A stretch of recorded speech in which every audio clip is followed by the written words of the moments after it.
সাগরের ফিল নেব না নিজেকে সেভ করব, কোনটা করব আমি নিজেই বুঝতে পারছি। স্পিড বোটটা এমন পরিমাণ আপনার স্পিড দিছে বলার মতো না, মানে ক্যামেরা করতে পারতেছে না সহজে, হাতে ক্যামেরা থাকতেছে না, বড় বড় ঢেউর কারণে শুধু স্পিড বোটটা উপরে নিচে আপ ডাউন করতেছে। আমরা রাস্তার ভিউ দেখতে দেখতে আর সাগরের উপরে ভাসমান জাহাজ দেখতে দেখতে আমরা চলে আসলাম চট্টগ্রাম পতেঙ্গা সি বিচ। আর এখানে অবশ্যই সবকিছু লেখা আছে, আমাদের হাত বাম পাশে হচ্ছে টানেল, তার পাশাপাশি যে রোডটা আছে ওটা হচ্ছে আপনার এয়ারপোর্টের রোড। আর আমরা অলরেডি চলে আসছি পতেঙ্গা সি বিচে।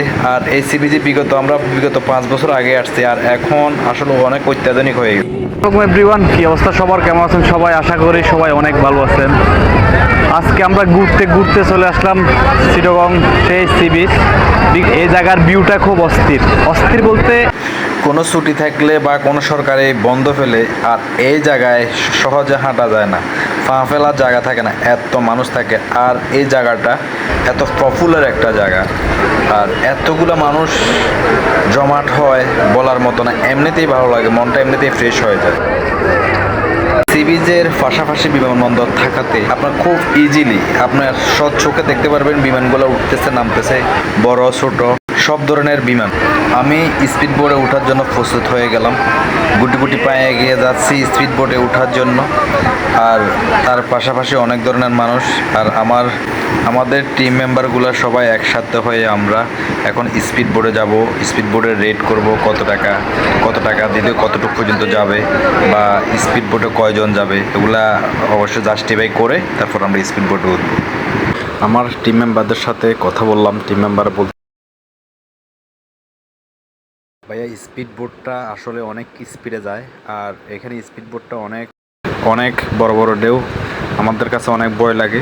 তো ওরা 5 জনের ভিতরে আপনার 4 জনেই রাজি হয়েছে, আর একজন রাজি হচ্ছে না, ওর কাছে বলে অনেক ভয় লাগে। আচ্ছা যাই হোক, তারপরে ফাইনাল একটা ডিসিশন নিয়ে নিলাম যে আমরা স্পিড বোটে যাব, স্পিড বোটে একটু হলেও ঘুরে আসবো। কারণ আমরা সবসময় স্পিড বোটে উঠতে পারি না, এক সাগরের পাশেও থাকতে পারি না। আর সাগরের ভিউটা স্পিড বোটে উঠে আপনার সাগরের উপরে যে ঢেউয়ের মাঝে যে খেলাটা, আর যে বড় বড় জাহাজের পাশে যে আপনার ঘুরে আসাটা, এটা হচ্ছে বড় একটা ব্যাপার, এটা মিস করা যাবে না। এটা আজকে যাবো ইনশাল্লাহ। আমরা অনুমান করতেছি আমাদেরকে কতটুকু পর্যন্ত নিয়ে যাবে। তো ওরা দেখা দিচ্ছে যে কোন জাহাজ থেকে ঘুরে নিয়ে আসবে, আর যাওয়া আসা কতটুকু, সর্বোচ্চ 1 কিলো। আর ওই 1 কিলোটা দেখতেছি কোন জায়গা থেকে উনি আমাকে দেখা দিচ্ছে যে ইশারা দিয়ে কোন জাহাজ থেকে ঘুরে নিয়ে। ফাইনালি আমরা কথাবার্তার মাধ্যমে কন্ট্যাক্ট করে ফেললাম, আমরা একটা বোট নিয়ে যাব। তো কোন বোট নিয়ে যাব এটা আমাদেরকে এখন পর্যন্ত সিলেক্ট করে নাই। তো যে বোটটা আসে ওই বোটটা আমরা নিয়ে যাব, সর্বোচ্চ 1000 টাকা। তো 1000 টাকা দিলেও আমার মতে এই সিজনে এই মুভমেন্টে ঘোরাটা খুব একটা টাফ। এখানে আরেকটা জিনিস জামিলা পোহাতে হয় যে কোনো বোট আপনাকে তুলবে না। বড় ধরনের বোট এগুলা ওরা আপনার জনসংখ্যা যেগুলো বেশি ওগুলোই নিয়ে যায়, আর আমাদেরকে যত সম্ভব ছোটো বোট দিবে, 60 সিটালা বোট এগুলা। কারণ ওরা তো মনে করেন সিজনটা খুবই খারাপ, মানুষ অনেক বেশি দেখার কারণে আমাদেরকে ছোটো বোট দিবে। তো দেখি আমাদেরকে কোনটা বোট দেয়। তো লাস্ট পর্যন্ত দেখতেছি বোট একটা আসছে 60 সিটওয়ালা বোট। তো আমরা 6 জন উঠবো আর কি এই বোটে, সর্বোচ্চ 1000 টাকা। তবে 1000 টাকা হিসাবে আমার মতে প্রাইসটা অনেক বেশি, অনেক বেশি। তারপরেও কিছু করার নাই, শখের তোলা 80 টাকা। ফিল নেওয়াটা খুবই মারাত্মক। এই যে আমরা তখন উঠে গেলাম আসলে এই যে দূরের ভিউটা অস্থির একটা ভিউ, অস্থির। আর আমার মতে ও যেভাবে টান নামার সিদ্ধান্ত নিচ্ছে, আমার মনে হয় না আমি যে ক্যামেরা আপনাদেরকে ধারণ করে সবগুলো দেখাতে পারবো। কারণ যে বড় বড় ঢেউ, ও ঢেউয়ের মাঝে আপনার স্পিড বোটটা আরও স্পিডে অনেক জোরে সোরে টানে।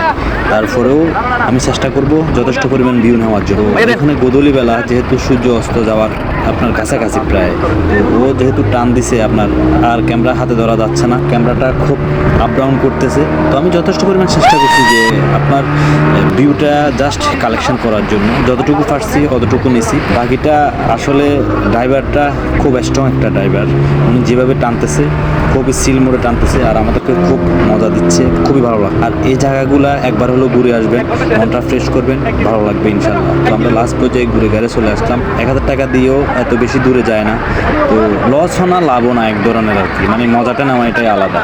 তো আশেপাশে মানুষগুলো দেখেন কি অস্থির। তো লাস্ট পর্যন্ত আমরা চলে আসলাম ব্লগের প্রায় লাস্ট পর্যায়ে। তো আপনাদের সাথে দেখা হবে নতুন কোনো ভিডিওতে। সবাই ভালো থাকবেন, সুস্থ থাকবেন, আল্লাহ হাফেজ।